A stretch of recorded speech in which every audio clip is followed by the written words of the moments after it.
வணக்கம். இப்போ இந்த வீடியோ ப்ரெசன்டேஷனில் நம்ம எம்சிஎக்ஸ் காப்பர் மார்க்கெட்டில் எப்படி ட்ரேட் பண்ணலான்றதை பற்றி பார்க்கலாம். அதுக்கு முன்னாடி நேற்று என்ன நடந்தது, நேற்று என்ன எதிர்பார்த்தோம் அப்படின்னு பார்ப்போம். நீங்கள் பார்த்துட்டு இருக்கிறது குட்வில் கமோடிட்டிஸோட சார்ட்டிங் டூல். நான் எப்போல்லாம் கம்ப்யூட்டர் கர்சரை ஒவ்வொரு கேண்டில்ஸ்டிக் மேலே வைக்கிறேனோ கீழே உங்களுக்கு டேட்டும் டைமும் தெரியும். நம்ம பார்த்துட்ருக்கிற இந்த ரெட் கலர் கேண்டில்ஸ்டிக் தான் நேற்று மார்க்கெட்டுடைய ப்ரைஸ் ஓப்பனிங். நேற்று என்ன ப்ரைஸ் ஓப்பன் ஆகிருக்குன்னு காட்டுதுன்னா 458.50 பக்கமாக ஓப்பன் ஆகிருக்கு அப்படின்றது காட்டுது.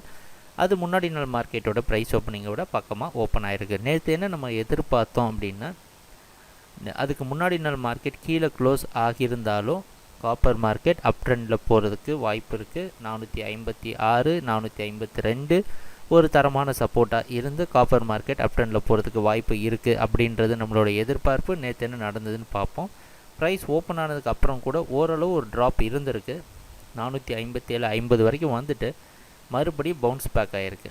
ஆனதுக்கப்புறம் இந்த 459.50 ரெசிஸ்டன்ஸை வச்சு ரொம்ப நேரம் ட்ரேட் ஆகிட்ருக்கீங்க. பார்த்தீங்கன்னா உங்களுக்கு தெரிஞ்சிருக்கும், ரொம்ப நேரம் ப்ரைஸ் மேலே போக முடியாமல் ட்ரேட் ஆகிட்டு இருந்தது. அதுக்கப்புறமா நல்ல பையிங் நம்ம எதிர்பார்த்துட்டு இருந்த ரெசிஸ்டன்ஸான 462 டெஸ்ட் பண்ணியிருக்கு. டெஸ்ட் பண்ணிவிட்டு அதால் அதை உடைக்க முடியாமல் ரொம்ப நேரம் கன்சால்டேட் பண்ணி 461.50 க்ளோஸ் ஆகிருக்கு. இப்போ நீங்கள் மொத்தமாக நேற்று நடந்த ப்ரைஸ் ஆக்ஷனை மொத்த கேண்டில்ஸ்டிக்கு சேர்த்து பார்த்தீங்கன்னா ப்ரைஸ் ஓப்பன் ஆனதுக்கப்புறமா ஓரளவு செல்லிங் இருந்திருக்கு, இல்லைன்னு சொல்ல முடியாது. ஏன்னா அது முந்தா நேற்று மார்க்கெட்டோட ஒரு தொடர்ச்சியாக இருந்திருக்கு. ஆனால் 456 ஒரு சப்போர்ட்டாக இருந்து மறுபடியும் காப்பர் மார்க்கெட்டை 462 தொட வச்சிருக்கு. அதுக்கு பக்கமாகவே க்ளோசிங்கும் கிடச்சிருக்கு அப்படின்றது ஒரு முக்கியமான நியூஸ் நமக்கு. ஆனால் இந்த 462 ரொம்ப ஈஸியாக நம்ம எடுத்துக்க முடியாது. இந்த வாரம் ஃபுல்லாக பார்த்துருப்பீங்க, எல்லா நாளும் 462 காப்பர் மார்க்கெட் போய் தொட்டிருக்கோம். 462லேருந்து ப்ரைஸ் கீழே விழுந்திருக்கும். இந்த சம்பவம் தான் இந்த வாரம் ஃபுல்லாக நம்ம பார்த்துட்டு இருந்த விஷயம். ஓப்பன் ஹைலோ க்ளோஸ் அனாலிசிஸ் பார்த்ததுக்கப்புறமா ஒரு தெளிவான முடிவுக்கு நம்ம வரலாம். நேற்று மார்க்கெட்டோட ப்ரைஸ் ஓப்பனிங் அதுக்கு முன்னாடி நாள் மார்க்கெட்டோட ப்ரைஸ் ஓப்பனிங்கை விட கம்மியாக ஓப்பன் ஆகிருக்கு. புதிய லோ க்ரியேட் பண்ணியிருக்கு. புதிய ஹை க்ரியேட் பண்ணலைன்னு சொல்ல முடியாது. கிட்டத்தட்ட 0.5 தான் டிஃப்ரென்ஸ். அதனால் ஈக்குவல்னே நம்ம எடுத்துக்கலாம். ஆனால் முக்கியமாக நம்ம நோட் பண்ண வேண்டிய விஷயம், நேற்று மார்க்கெட்டோட ப்ரைஸ் க்ளோசிங் முன்னாடி நாள் மார்க்கெட்டோட ப்ரைஸ் க்ளோசிங் மற்றும் நேற்று மார்க்கெட்டோட ப்ரைஸ் ஓப்பனிங்கை விட அதிகமாக ஓப்பன் ஆகிருக்கிறது பையர்ஸுக்கு ஒரு பாசிட்டிவான நியூஸ்.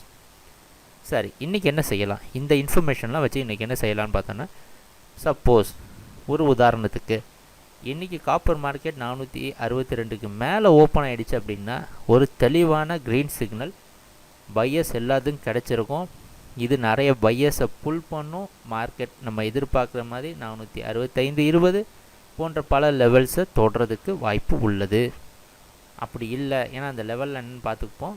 465-60 470-20 ஏன் இதெல்லாம் நம்ம எதிர்பார்க்கணுன்ற தெளிவான வீடியோ ப்ரெசன்டேஷன் திங்கக்கிழமை மார்க்கெட் போட்டிருக்கிறோம். அதை பார்க்காமட்டவங்க அதை போய் பார்த்துக்கோங்க.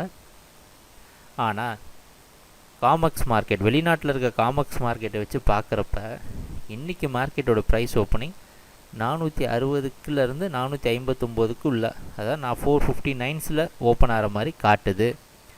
இது வெளிநாட்டில் உள்ள காமெக்ஸ் மார்க்கெட், அமெரிக்காவில் இருக்க காமெக்ஸ் மார்க்கெட்டோட ப்ரைஸ் ஓப்பனிங் நைட் அங்கே ட்ரேடான ப்ரைஸை வச்சு நம்ம கணிக்கிறோம். இந்த ருப்பி டாலர் ஃபேக்டரை நம்ம உள்ளே கொண்டு வரலை, ஏன்னா இந்த வீடியோஸ்லாம் சீக்கிரம் போஸ்ட் பண்ணுறதுனால. ஸோ அதனால் என்ன செய்யலாம் அப்படின்னா, இப்போ இது 62க்கு மேலே ப்ரைஸ் போயிடுச்சுன்னா நமக்கு சந்தேகமே கிடையாது.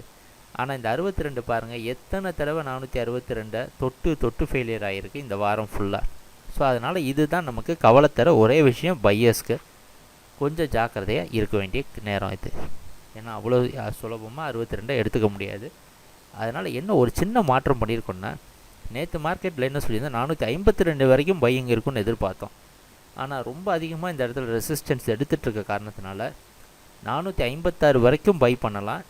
455 ஸ்டாப் லாஸாக மெயின்டைன் பண்ணி அதுக்கு கீழே ப்ரைஸ் வந்தது அப்படின்னா செல்லிங் ப்ரெஷர், ஓரளவு செல்லிங்கு இன்டியூஸ் பண்ணுறதுக்கு வாய்ப்பு உள்ளது. கொஞ்சம் ஜாக்கிரதையாக இருக்க வேண்டிய இடம். இன்றைக்கி நம்மளுடைய எதிர்பார்ப்பு என்னென்னா பையிங்கில் இருக்கோன்றது தான் நம்மளுடைய எதிர்பார்ப்பு. இன்னும் பையிங் கண்டினியூ ஆகிறதுக்கு இந்த மிகப்பெரிய ரெசிஸ்டன்ஸ் 462 ப்ரைஸ் உடைத்தே ஆக வேண்டும். இதுக்கு மேலே க்ளோசிங் வரணும். இன்றைக்கும் இதுக்கு மேலே போய் க்ளோசிங் வரலை அப்படின்னா மார்க்கெட் செல்லிங் ப்ரெஷர் உள்ள பொறுமையாக என்டர் ஆகிறதுக்கு வாய்ப்பு உள்ளது. ரொம்ப கவனமாக ட்ரேட் பண்ணுங்கள், திருப்பியும் தெளிவாக சொல்கிறோம். அதனால் இந்த கீ லெவல்ஸ்லாம் பாருங்கள், 456 வரைக்கும் நீங்கள் பர்ச்சேஸ் பண்ணலாம், பை பண்ணலாம்.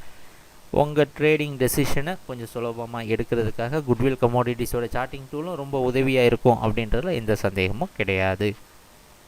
இன்றைக்கி ட்ரேடிங் நடக்கிறப்ப பார்க்கலாம். எங்கள் வீடியோ ப்ரெசன்டேஷனை மிக பொறுமையாக பார்த்துட்டு இருந்தேன். மிக நன்றி, மகிழ்ச்சி, வணக்கம்.